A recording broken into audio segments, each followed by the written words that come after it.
الحمد لله رب العالمين والصلاة والسلام على أشرف الأنبياء والمرسلين نبينا محمد وعلى آله وصحبه أجمعين. أما بعد, Assalamu alaikum wa rahmatullahi wa barakatuh, and welcome to our daily fiqh hour, in which we try to deal with a few Q&A, inshallah, before our Asr Salah. So as usual, let's pick off the questions which have already come via the Markaz al-Ifta wal Qada. Some interesting questions. So the first question that we have is, Assalamu alaikum wa rahmatullah. I would like to ask if people who are eligible for Zakatul Mal can also be eligible for Zakatul Fitr. What is the eligibility criteria for receiving Zakatul Fitr? So the eligibility criteria is the same as it is for Zakatul Mal, as it is for Zakatul Fitr. But the focus is always towards the faqir and the miskin. So even though Zakatul Mal, we usually stretch to the 8 categories, we tend to restrict the Zakatul Fitr to the faqir and the miskin. My second question is, if a person prays upstairs in the masjid, in the classroom, must be that one, isn't it? It's from a sisters group, though. My second question is, if a person prays upstairs in the masjid, in the classroom, together with the imam, is that valid?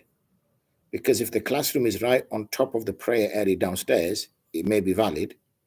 But then teachers who are in a state of menstruation also come in the same classroom to teach at weekends. Are they not allowed to enter that part? Is it in reference to this masjid?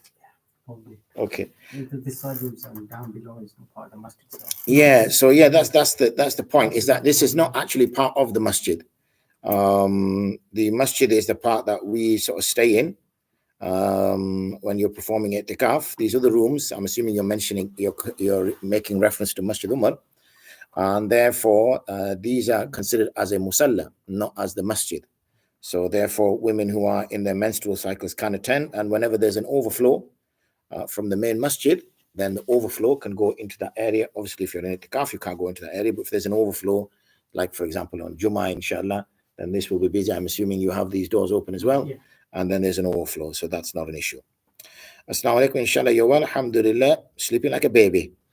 I have a couple of questions on the topic of Isali Thawab. Is it valid to perform Umrah for multiple people at the same time?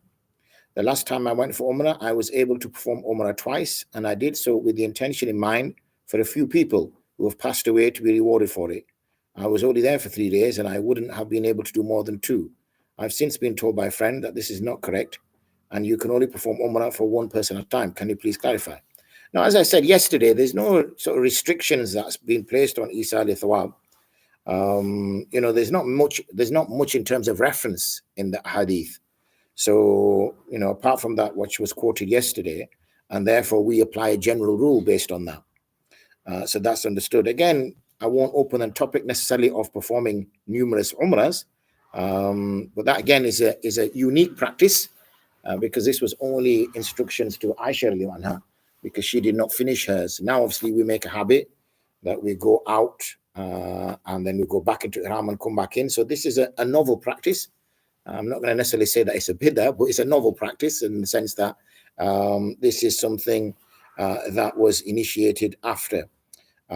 Is it technically valid? I guess technically it's valid because of the fact that you're going out of Ihram and get in, but it's not necessarily a sunnah practice as such. So that's something to bear in mind. So yeah, as I said, there's no fast rules for it.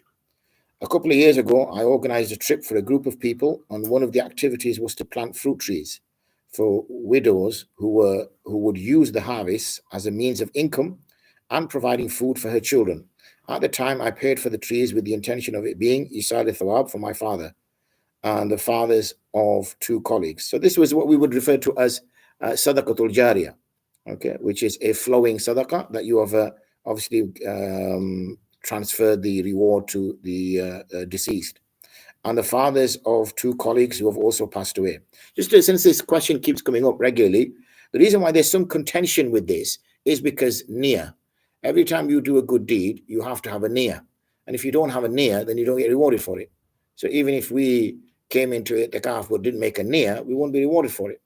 Even if we stand for prayer and we don't make a niyyah, we won't get rewarded for it. So the argument that's used against this is that how are these people who are dead, who have not made any near for this act of worship, getting a reward for it. For instance, when people who don't pray their salah and then they die, and now obviously fidya has to be given, or they don't fast and they die, now fidya has to be given, or they don't give their zakat and now we're giving the zakat out of the 1/3. Question arises that that dead person never made the intention. Okay, that person, if he wanted to give zakat, why didn't he give it whilst he was alive? If he wanted to pray, why didn't he pray whilst he was alive? If he wanted to fast, why didn't he fast whilst he was alive? And if he realized the errors of his way before he died, why didn't he give fidya? So therefore, it is an inshallah. It is a inshallah. It's not that it's, one should think that's it. That's dad's because our salah's fixed. That's dad's because our fast's fixed. That's dad's because our zakat fixed, because he didn't make a niyyah. And every act of worship has to have a niyyah. So all we can do is just say, inshallah, and may Allah accept. There's no guarantee that Allah will accept. And, one could sort of look at it in a somewhat technical way and say, Allah could be quite sort of offended by that and saying, why isn't this person performing the deeds? And now you think that now he's at death's door, you can sort of buy his way through. So just thought it was a valid point to make at this juncture. When it came to planting the trees, everyone was told that it would be a means of Sadaqah Jari for them. Exactly that, which makes sense, as they're the ones actually planting the trees and all I did was pay for them. In this case, would it be correct to say that the above would count as Sadaqah Jari for both? The first set of people, i.e. the fathers, as the donation was made for them, and the second set of people, everybody who planted the trees, or would it only be for the latter, as the per hadith? So this is, I said, this is a disputed area, which is hence the reason why you get people who will say that unless you perform the deed yourself, unless you have made the niyyah, why would you expect any reward for? And hence the reason if you plant that. However, as I've said yesterday, according to our understanding, the transfer of reward for something can be handed over to somebody else. So therefore, even though the Sadaqah Jari is coming for this person who's planted the tree, they are saying that the reward can be passed on to this third party. They will still get reward for it as well. Obviously, they have to make that niyyah. They will still get the reward for it. Apologies for the length of the question. I'm planning another trip and I'd like to do the same again, so I just want to be sure. Jazakallah khair for your time. I have a question about zakat. Can a mother give zakat to a daughter? A mother is divorced and a daughter is also divorced. They both live separately. Daughter is eligible for zakat as she doesn't reach nisab and has debts. So one cannot give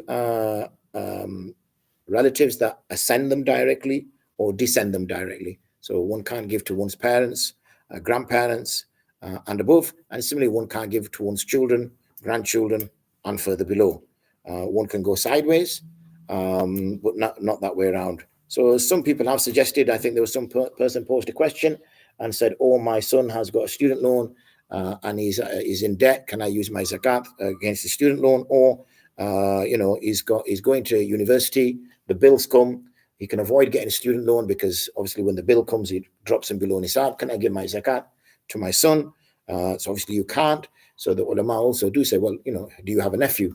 If you have a nephew who's also going to university and the bill arrives and it goes below nisab, then you give it to your nephew, speak to your brother or your sister, and they can give it to your son or to your daughter. So it's a mutual kind of arrangement that can be done. But one cannot give directly to one's children or parents.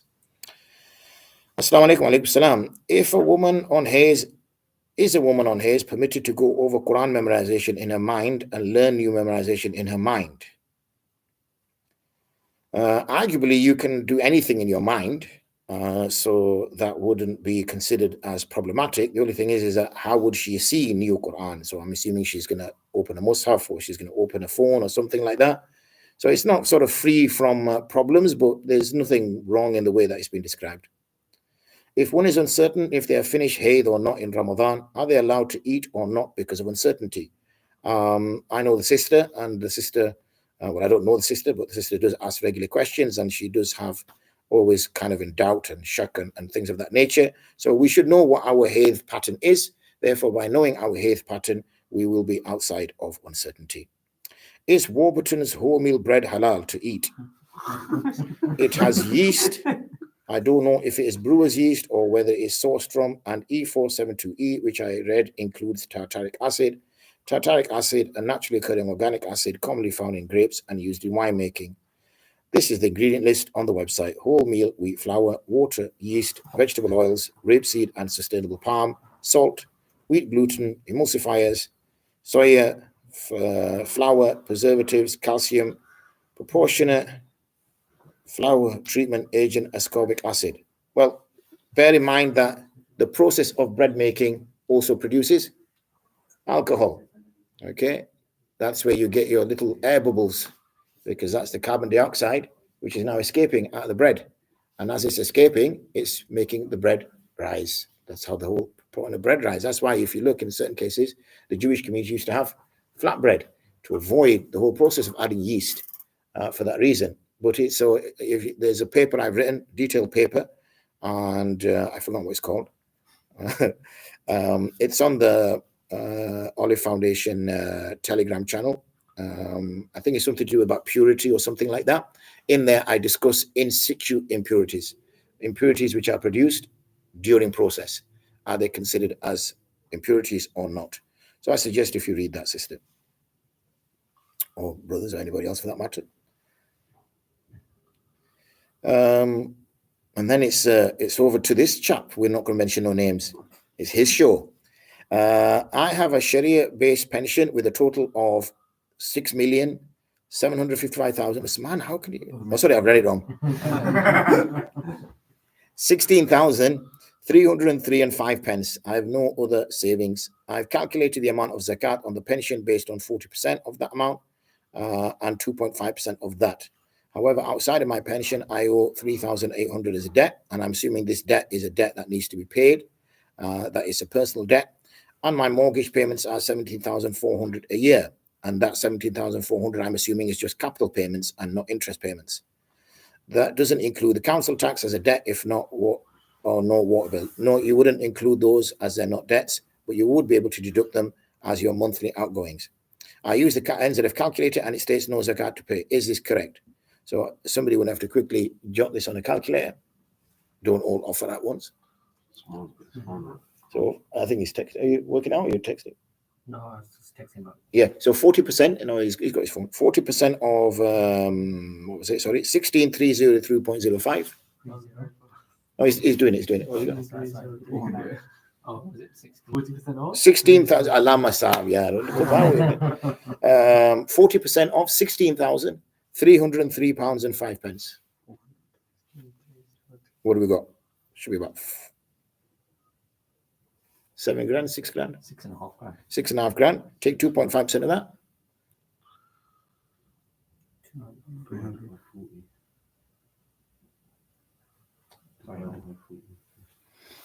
So the 40% is using that. £163. Sorry, say again. £163. Okay. And 43.5 pence. Okay, so the 40% he's using because his pension, as we mentioned, his pension is invested across various stocks and things and whatever, businesses, and therefore you do not give zakat on your total business. You give zakat on the zakatable assets within the business. So if I was running a bakery, then I would only be giving zakat on the flour, the eggs, whatever else goes into cakes, yeast, and also on the shop front, the bits that I've already made that I'm selling. I won't be giving zakat on the building. I won't be giving zakat if I own the business. I won't be paying zakat on the building. I won't be paying zakat on the bread making machinery at the back. I won't be paying zakat on the ovens. I won't be paying zakat on that. So if my business is worth 1 million, let's say, and 600 grand is all that what I told you, the building, the machinery, the bits and pieces that I put my cakes on, the fridge freezers, the ovens, comes to 600k, and the rest is 400k, which is cash in the till, raw materials, finished product. That's where the 40% comes from. So you're only giving zakat on 40% of the business, not 100% of the business. Then obviously you don't give zakat 100% of all your assets. You give 2.5%. Hence the reason why 2.5%. And the figure you got was 16 something. So 163 pound. He then has a debt. Well, it's near enough. So he then has a debt of 3,800. And on top of that, he has another debt of 70,400. So he has a debt which is in excess of 20,000 pounds. So the debt in excess of 20,000 pounds, he's got an assets of 160 something. So therefore, there's no zakat due, which is what he says. Forwarded question. Here we go. Is the 40% sort of a ballpark percentage? What the ulama will say is you don't use a ballpark figure. You actually have to work it out. but you said 40, like for this particular person, you did 40%. Is that what he said on his? That's what he said on the question. All right, okay. Yeah. So you would do that. That's a lot of people, mashallah, do a lot of investments, and they're very. There's one over there. Yeah. There's a Jinn there.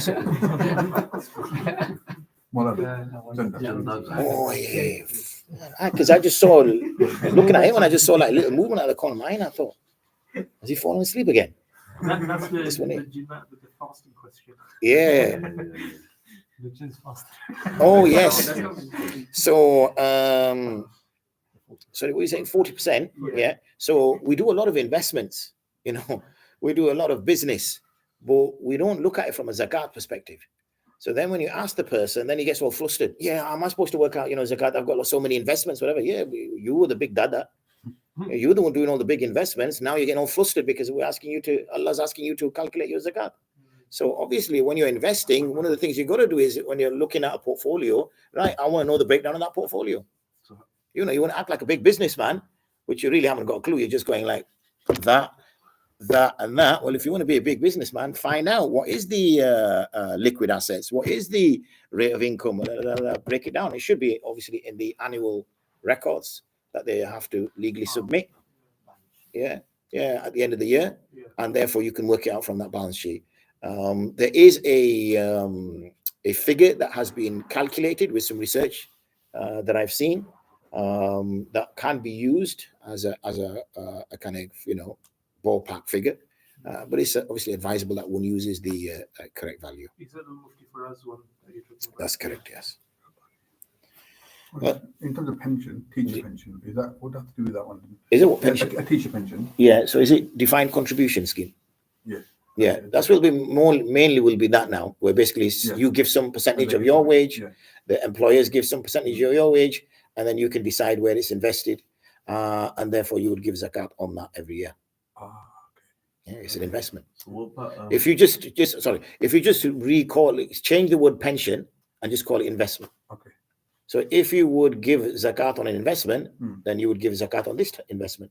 The only reason is because we use the word pension, we sort of like, 100 years from now. So only on a contribution I give, that's what I give. No, on the totality, because the totality is yours. For the year. For that year. Whatever the value of it is that year, again, you'll do the same thing. Work out where it's being invested, work out how much of it is zakatable, and then work that out from there. Because the pension is a pension scheme which will be made up of all sorts. There'll be gold. So for example, it's 5,000 a year, for example. Yeah, so but there'll be gold in it. They'll put some in sort of like bricks and mortar, basically something that you're going to get low risk. Then it depends what type of is it mixed risk, low risk, medium risk, high risk. They will invest that for you in that way. So you have to know, it's your money. So you have to know where your money is going, because your rizq, it's what's feeding you. It's what's going to feed you when you're an old man. So every penny on Yawm al-Qiyamah, every penny you've earned and every penny you spent, you will be asked about before you're allowed to go forward. That's why we do spend half our life earning masses, which is all good, but then that means you're waiting at customs for a lot longer to be accountable for every penny you've earned and every penny and where you've spent that every single penny. And if you say, well, I'm not sure, I'm not doing whatever, it's a rizq. Allah's giving you rizq. We know, for example, from a hadith in which the Prophet comes out, he sees that Sayyidina Abu Bakr is already outside, and he says, oh, it looks like you've come outside for the same reason I've come outside. And Sayyidina Umar is outside, and they're all hungry. And then they go to that companion. The companion goes, SubhanAllah, this is the greatest day a man could have. Look at the guests that I have. And he brings out a tray of fruit and dates, to eat them whilst he goes to his missus, and she starts prepping. She tells him to go slaughter the lamb or something around the back. He does that. She starts making bread. They bring it. They feed the Sahaba. What does he say? You're going to be asked about this later on the day of judgment. They're hungry men. Hungry men haven't eaten anything. And we know how much they used to eat. And, and they're going to be asked about that. So where does that leave us? Sorry, you can ask something. What if you invest in cryptocurrency? The problem with cryptocurrency is that according to most of the ulama, apart from those who are kind of like, I would say, I don't want to be sort of skeptical in the way I say it, and maybe I'm going to say it that way, which might sound like that anyway, is that those who want to be seen to be sort of forward thinking and progressive, let's use that phrase for now, is that it's only a record of a transaction. Because what is cryptocurrency? That's the thing. Exactly. Just fake. Yeah, well, what is it? You have this blockchain, somebody does another transaction, and then another bit's added on, the ledger carries on, and then this ledger is the thing. And so, what is it? Is it like pieces of gold? It's not that. Is it something like sterling? It's not that. Do every shop take it? No. Okay, some places take it, some people don't take it, and then they'll say, yeah, that's now. In the future it will, all this kind of malarkey. So is it really mal? If it's not mal, can you then buy it? If you can't, because we can only buy mal al-mutaqawwim, and it's something which is a value, and it's something which is inherent, has tangible value. Okay, so that's that question. People then say, do I give zakat if I have it? So then like I was discussing it with sorry, your name again? Abdul Basit. SubhanAllah. That's what I mean. I've been calling him that because of him. So, Abdul Basit, now we're going to have to make him do some qira'ah with a name like that. You named after him. MashaAllah. So, what was I even saying? Yeah, so if you have it, then you have to give zakat on it, because then you're treating it like an asset. But what do you give zakat on? For example, if you put like 5 grand in pounds, but then it's worth 2.5 grand now. Yes, you give it on the 2.5 grand. On what its value. On what its value is on the day of your nisab. That's the same with the pension or any investment. So even though he might put, say, 25 grand in over a period of 5 years, but for whatever reason that particular fund is going through a bit of a bad patch and it's only worth 3 grand, then he will give zakat on the 3 grand. He won't give on the 25 grand because that value has changed. Just on the crypto bit, because I struggle to get my head around it sometimes, because like a normal currency is pegged to bank, silver or gold, whereas crypto isn't. That's right. Technically, yeah. So like, is it mal, what you were saying? Is it a currency? It's technically it's not, because technically it's not. It uses the word currency, but a currency is usually, or not usually, a currency is supported by a state, because a state issues a currency.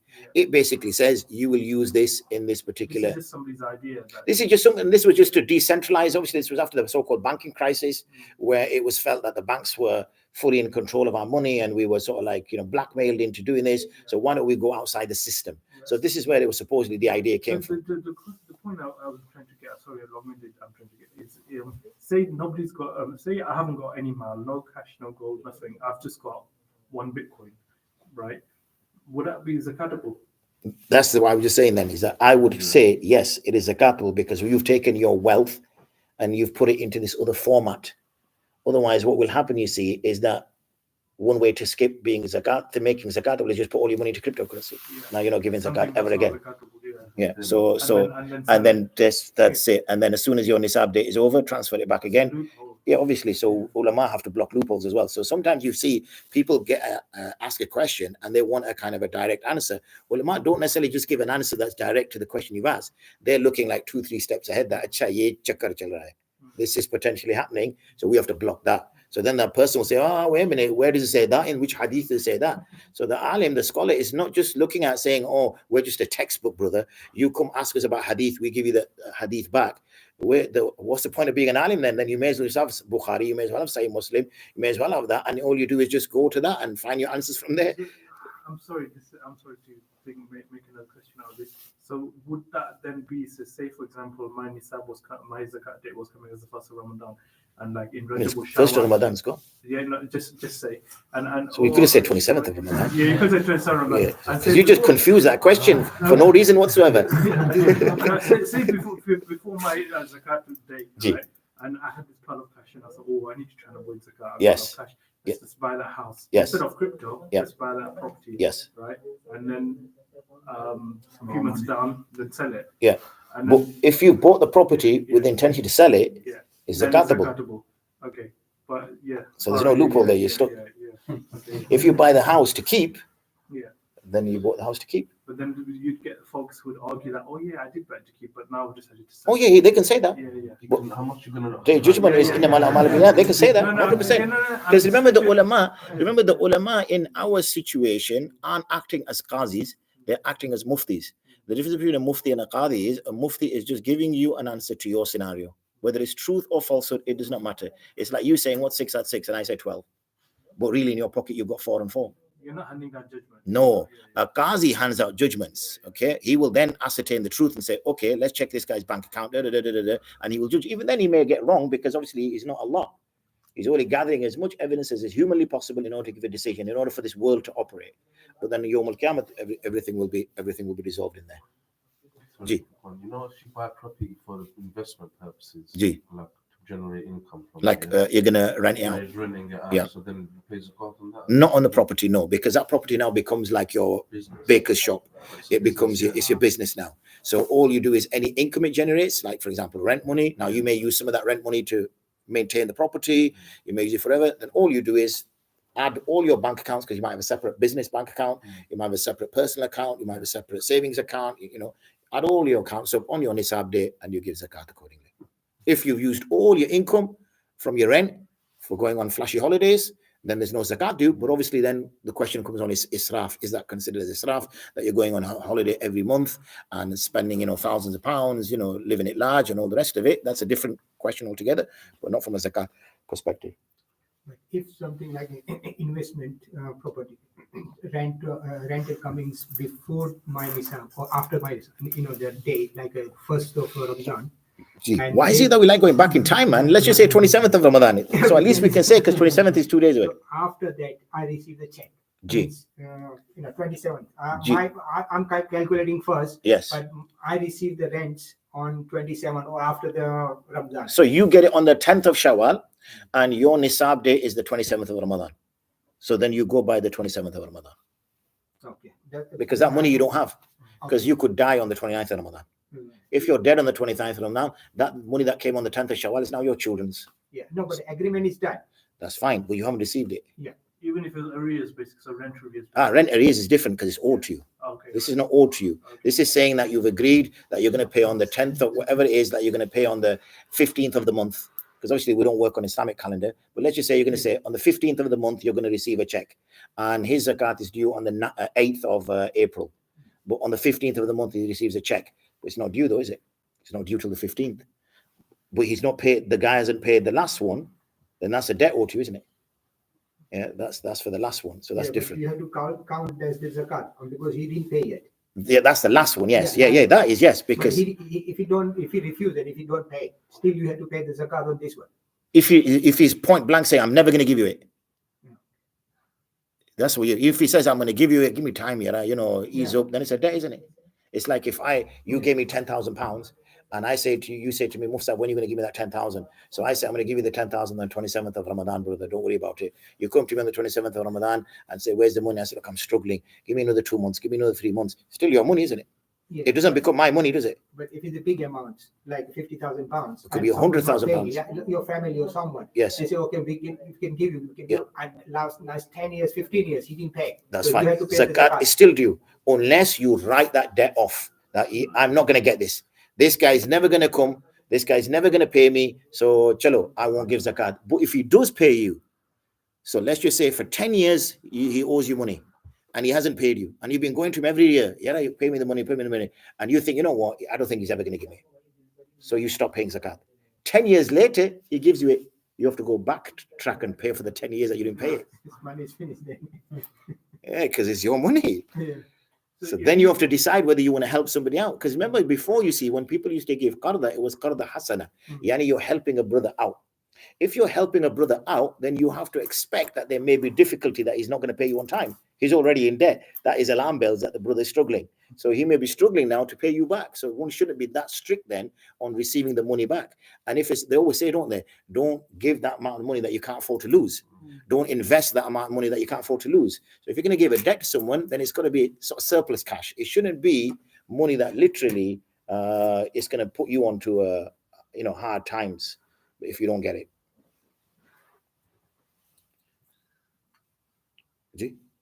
My sister's having a tooth extraction tomorrow afternoon. So does she start her fast? Sorry, so my question came up that is the power was going to go. My sister's having a tooth extraction tomorrow Ji. afternoon. So does she start a fast and then it breaks, or does she just not fast at all? So she could, if she keeps the fast and it breaks, should she not rearrange the appointment?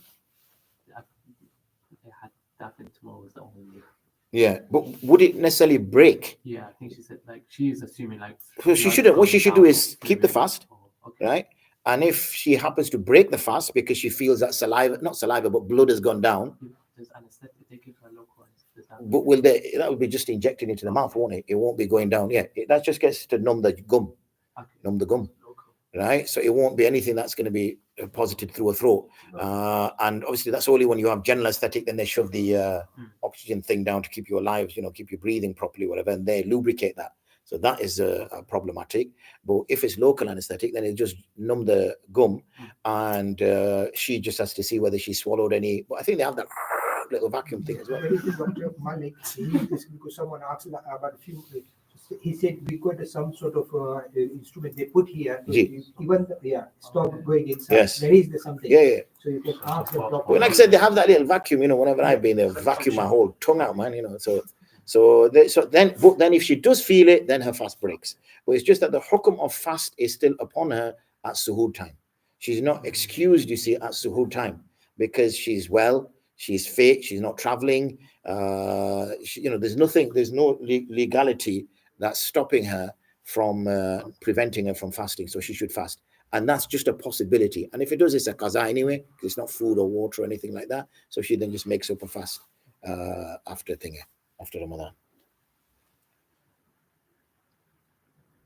So Hadith of Abu Huraira reports the Messenger of Allah sallallahu alaihi wasallam said, when one of you hears the call to prayer, now this is trying to find some gunjaish, while eating the pre-fasting meal and his vessel is in his hand, let him not put it down until he fulfills his needs from it. Does this mean I have a samosa from Sweet Center and a burger in one hand? We can finish it even if azan goes off. Some brother mentioned this hadith and tried to dismiss the need to strictly follow timings as Sahoor, as in the Prophet's time, it was done on looking at the sky. Okay, so we get a lot of this in the time of the Prophet ﷺ kind of conversation, and it seems like we kind of dismiss 1400 years of where we've reached to and what we're doing.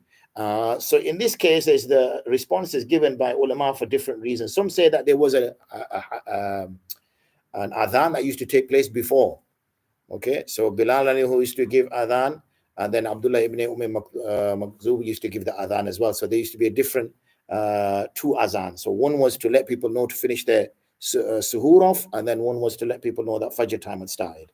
So therefore there was that gap. That's one given. Some actually say, yeah, okay, these are more the literalists. Like if you do have your cup in hand, the hadith is there, so finish your cup off. But obviously the definition is that once you differentiate between the white thread and the black thread, which basically means that the suhoor time has ended and Fajr time has started, you must stop eating. So that's our understanding of that. Some masjids in the UK open fast, have a full-on meal, and then pray Maghrib in Jama'at, while others have a date like little snack and then pray Maghrib, and they feel they are missing out. Or people quote the hadith of the food is on the table and adhan goes off, then eat first, or one should eat first, it's better. What is the correct position in the sunnah? So the Prophet ﷺ, obviously we know from, I think it's a hadith of Anas ibn Malik, that he used to break fast with wet dates, rutub, that was the first thing. If he did not have them, then he would do with dry dates, and if it like the ones that we use. And if he did not have that, then he would use water. And then there's no conversation about eating anything else after that at all. So therefore, we understand from that that's how he would break his fast. Obviously, we know Maghrib is a small window of opportunity, and therefore to delay Maghrib for no reason whatsoever is problematic, especially when the stars start to appear and you're pushing it later in the evening. So therefore, that would explain that. So I cannot find or can recall a hadith, unless anybody else can, in which it mentions what the Prophet did after that. So it's assumed that he prayed Maghrib, and then he ate very light. The Prophet used to eat very, very light. There was hardly a time that he would have a full meal, either to be one dish, maybe a piece of fruit or something like that. His food intake was very low. Assalamu alaikum, Mufsab. We hear from somebody who's called Wet Crayon. We have some interesting names for YouTube. Wet crane is not very useful. Assalamu alaikum, Mufsa. We hear from some people that they refer to Eid al-Fitr and Eid al-Adha as small Eid and big Eid. This is the case in our language, Pashto. Well, it would be a Pashtun who would call himself a wet crane. Couldn't expect that for any civilized human, could we? What is the reality of referring to them as small and big? Some people say it's because Eid al-Adha is 3 days, but we know this is not true. It is actually that, because if you miss Eid Salah on day 1 of Eid al-Fitr, you would make Eid Salah up on day 2 of Eid al-Fitr. So if for whatever reason you miss Eid Salah, it's wajib, then you would have to try to pray it the next day. Whereas with Eid al-Adha, it does go on for 3 days. Okay, so you can pray that the Salah for the 3rd day. So that's roughly where it comes from, small Eid and big Eid. Obviously, we hear the phrase Bakra Eid, particularly in the Indian subcontinent, which is referred to Eid al-Fitr, because of the slaughter of a cow in that case. But there's no real history to it about, big Eid and small Eid. The only thing I could find is the number of days you can pray your Eid Salah. That's the only logic, and the 2 days and 3 days comes from. There's nothing else. Alaikum salam wa rahmatullah. How are you doing? Okay. How do we calculate how much to pay on Nest pensions account? I don't know if they invest it elsewhere and how much. I don't know about Nest pensions, so I can only give a generic answer, which I think I've already done. You would have to determine. So if it's a Nest pension, then I'm assuming Nest are the ones who are the providers. They're the ones who manage the pension. So you would engage with them to find out and then determine what is zakatable. Obviously, they won't know what is zakatable, but you will know what is zakatable. So when they give you a breakdown of the fund, that this much is invested in here, this much is invested in there, whatever, then you would calculate accordingly. There might be some work that's already done. Please just have a search and see if a scholar has done some research on that, but not that I can recall. Okay, alhamdulillah, we can do a few minutes here, inshallah. Yeah, bismillah. When before etiquette started, we had a meeting, and Maulana came and he was giving us some words of advice, and he mentioned how you said that if there's any night that you should focus on is the 27th. I'd never seen a hadith or anything about this. So I was used to think, I was like, oh, why is so much emphasis given on the 27th when Muhammad himself didn't know when Laylatul Qadr? So is that hadith? There is a narration which does mention the 20th, because they see the signs of it the morning after, and then they relate it back that it was the 27th. So there is evidence for it, and you're right. The view is that it could be arguably it rotates. That's one view, and it's a sound view that it's not a fixed time, because otherwise, why would you need to search it? If it's 27th day, if I know that my bag's over there, why would I start looking in your tents for? Because I know my bag's in there. I would go start looking my own tent first. If it's not there, then I would start looking elsewhere. So then that's the reason why when it says, search for Laylatul Qadr, search for it. So that's, so there's a view that it could be even outside of Ramadan. Okay. Then obviously there's a view. So then, it kind of homes in that it's within Ramadan. So search for it in Ramadan. That's why as much as we should do some ibadah every night, because you don't know when it's going to be. Then obviously the view is that it's most likely in the last 10 days. That's the reason why the Prophet used to go into itikaf in the last 10 days, so that he wouldn't be sidetracked for any other work or whatever, because he's just in the masjid. In the masjid he can just do ibadah, and there's evidence for that because he stayed last 10 days. Then obviously there's an argument that's made about it being on an odd number. Now again, we know that odd number is quite specific. It's something which is highly regarded, and it's about monotheism. One is the odd number. We also know, for example, the Prophet al-Islam, when we do tasbihat, we do 3 in ruku, we do 3 in sajda. We have 3 maghrib at the end of the day. We have 3 witr at the end of the night. So there's lots of odds. Everywhere you look, you'll see that this odd is given significance. So therefore, there seems to be some, and there's hadith mentioned that as well about the odd nights: 21st, 23rd, 25th, 27th, and 29th. And then there is this narration which speaks of the 29th. But we shouldn't put all our eggs in one basket, because we don't know when it is. Obviously, we'll struggle to tell, but it gives you the signs because the signs come after the night. And that's the thing, you see, because if the signs came at the beginning of the night, then you could say, right, let's go, lads, this is it. And this is, again, the reason why we're told to search for it in every night, because you're only going to know you got it the night after or the morning after, in terms of the sky, the way the sun looks, in terms of the color and the lack of rays and all the rest of it. So that's something which is given precedence. Salam, is the phrase an eye for an eye really an Islamic phrase? Or if it's not, or if it is, to what extent is the phrase applied? This is about the law of qisas. Now, the law of qisas is about equal retribution. meaning whatever the person has done to the victim has the right to carry out that same thing onto the perpetrator. Many people say, oh, there's that phrase that's used now with people who kind of did away with Christian law, biblical law, which is, if there was an eye for an eye, then everybody would be blind or something, phrase like that. But that seems to suggest that it's not a deterrent. Okay, that's what that is suggesting, that it won't act as a deterrent, that we'll just be, he'll punch me, I'll punch him, he'll break my leg, I'll break his leg, he'll smash my car, I'll smash his car, and we'll just be doing this all day, qisas all day. But that's nonsense, because when you actually look at historically, it is a massive deterrent. Okay, and in fact, quite the opposite we see now, that the way crime is being punished, okay, there's two things. One is punishing the crime, and one is rehabilitation. So there's two different things. We shouldn't lump the two together.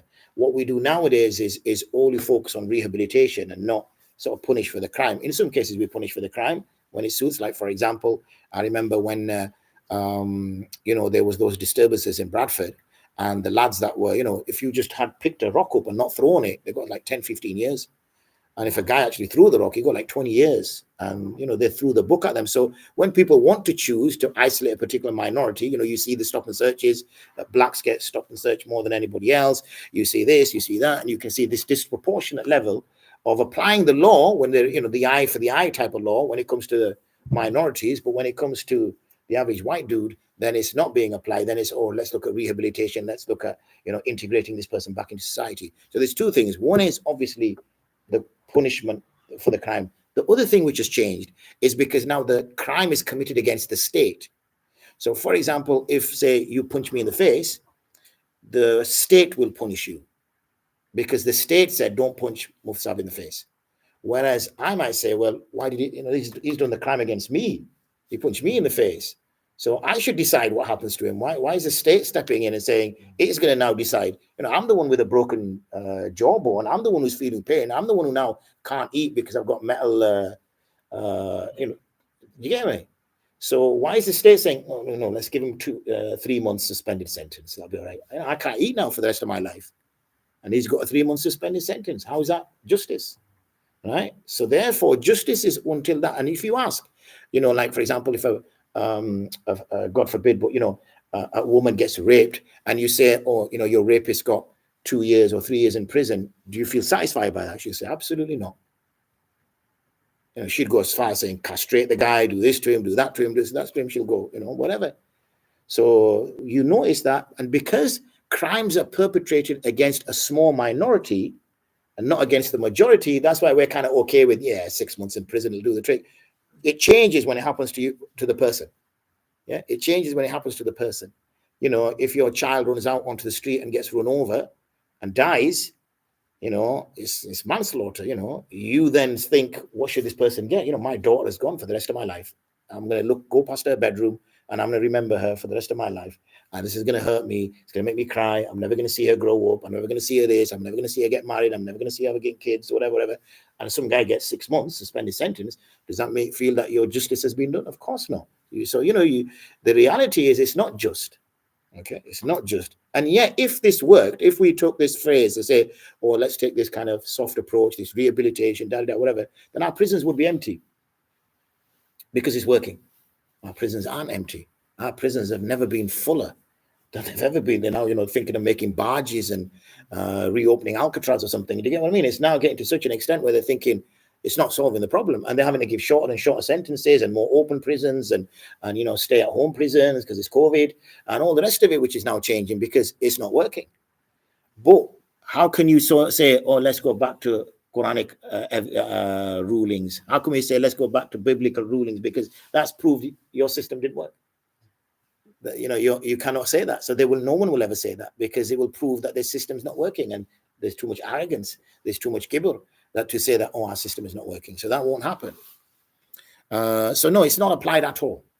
Okay, it's not applied at all. We know, for example, that sometimes when saying Umrah, I think there's a narration of that. There's a narration of saying that when he nudges a person, and then he realizes that he nudged him, and he feels bad about it, so he passes him the stick and he says, "Nudge me back.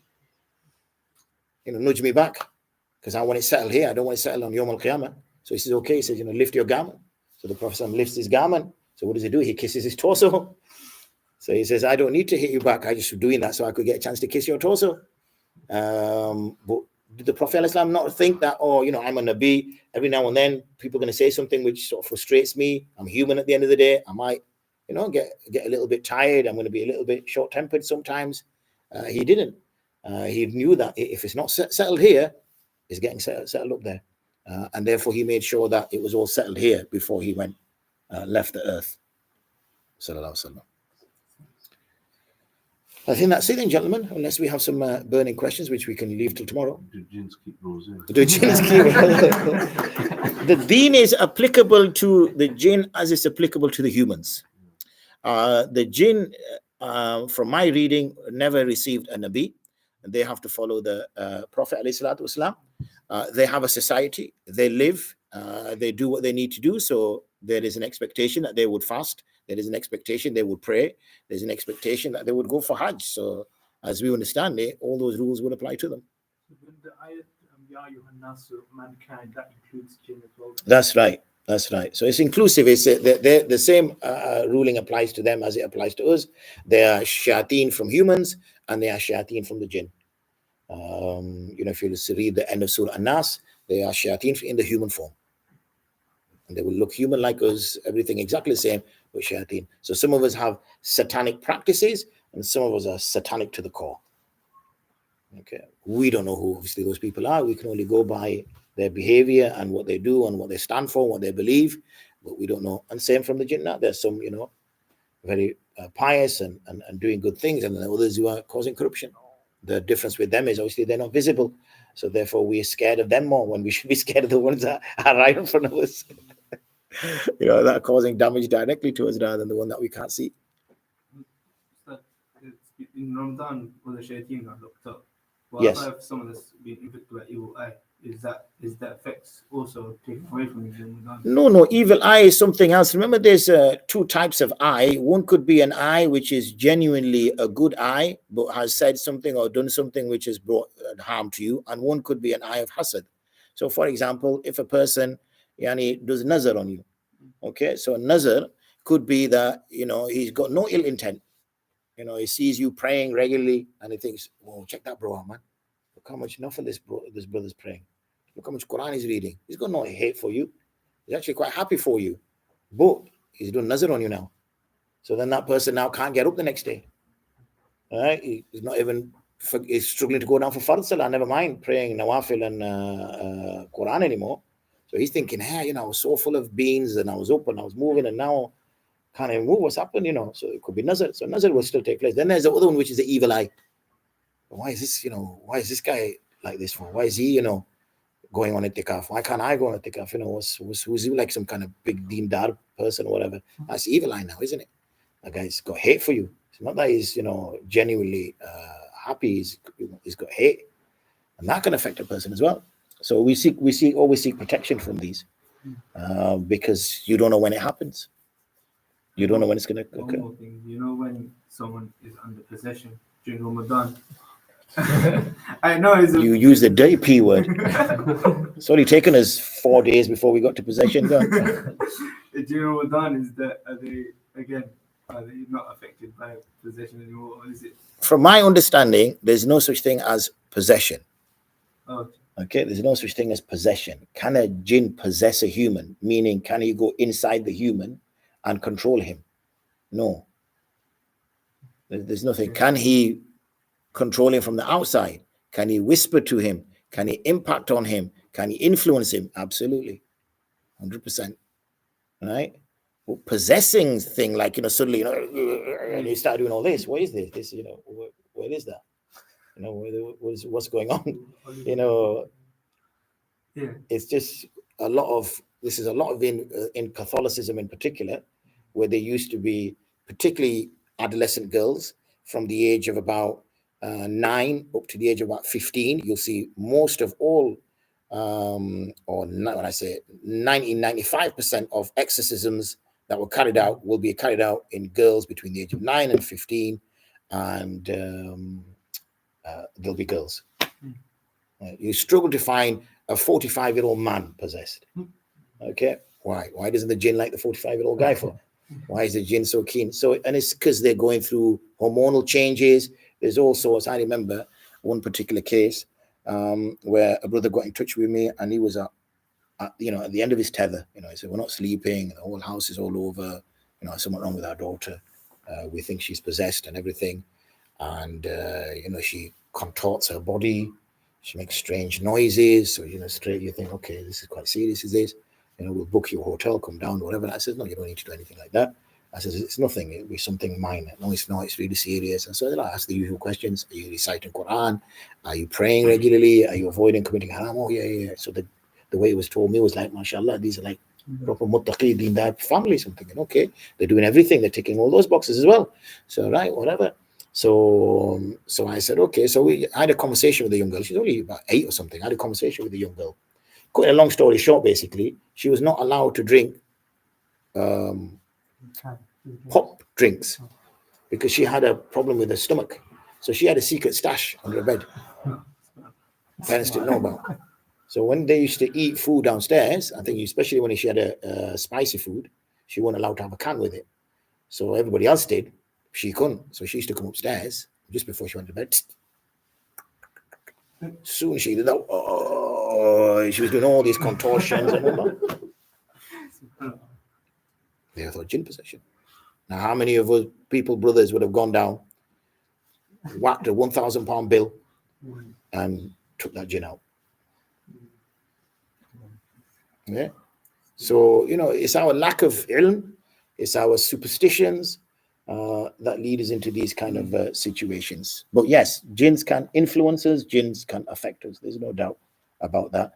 They do. They tend not to disturb us. They want to live their own life. Why would they want to disturb us? We're in a masjid here, which is usually empty at night. This should be like jinn heaven, especially all you good-looking lads. And we say, oh, subhanAllah, look at this, fresh meat every night. Every single one of you have been possessed. Some of you have been possessed like 3 times. I think some of you are possessed. When you go for tabligh Jamaat, they say don't sleep in the first saf. They do. They say that. So the first time I ever went, I was a young kid, younger than him, and somebody said that to me as well. So I told my friend that. I said, "Oh, have you heard?" Because obviously, when you're kids, you mess about, don't you? I'm sure everybody here messed about when they went on tabligh Jamaat. Did you ever play the fan socks game? No. So you put this fan on, and you got to throw the sock. And it hits the fan, obviously it lands on one of the beds across there because 4 of us were sleeping there, 4 of us were sleeping here. It's a nice game. For hours we played it, mashallah. We were kids, man. We were kids. So anyway, younger than you, right? You were 17, so we were younger than you. So anyway, so this other lad, he's always, as my son would say, a game badger. So I said to him, I said, oh, he goes, somebody else said, oh, that don't, before he left, he says, don't sleep in the first saf to the lad, to his lot. So I said, okay, why not? He says, jinn sleep in the first saf. Jinn sleep in the first saf. So I told him, I said, have you heard? He said, what? I said, I bet you can't sleep in the first saf. He said, why not? I said, they're just saying that, jinn sleep there. He says, yeah, I'm not scared of jinns. So he got up and he went and he slept in the first saf. He slept there all night. And he's never been the same since. No, just kidding. So it's, why do they sleep in the first saf? Who said they sleep in the first saf? Okay. When you go to Jamaat, you get quite a few stories. Yeah, so there's a lot. Yeah, there's a lot of this. Yeah. There's a lot of that. Having said that, there was one really scary story, right? Right. So I don't know how. There was the 2 of us that were awake. We always struggled to sleep. So 2 of us awake, and we heard the tap open in the wuzu area. And what was coming out? This is no lie, truth. So we counted everybody in the bed. Because we thought, which Buzurgas got up for tahajjud at this time? Obviously, we were all young lads. We're all in our sort of like, mid-teens. It's like 14, 15, 16, that kind of age, I'm thinking, who's getting up for tahajjud? We struggled to get up for Fard Salah. Now someone's getting up for tahajjud. So we're calling everybody. Everybody's here. We went. Genuinely, the tap was on. No one there. Came back, did all our astaghfars, apologized to Allah, didn't throw socks at the fan again.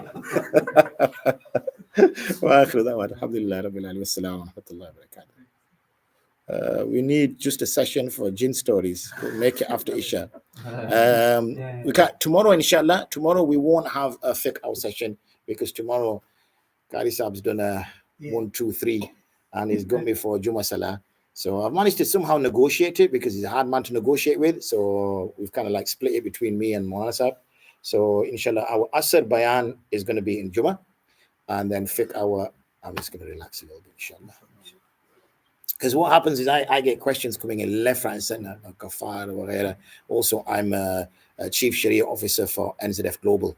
So we've got an NZF in Australia, New Zealand, Germany, Switzerland, Canada, UK, and one other, Netherlands, I think. Did I say Netherlands? No.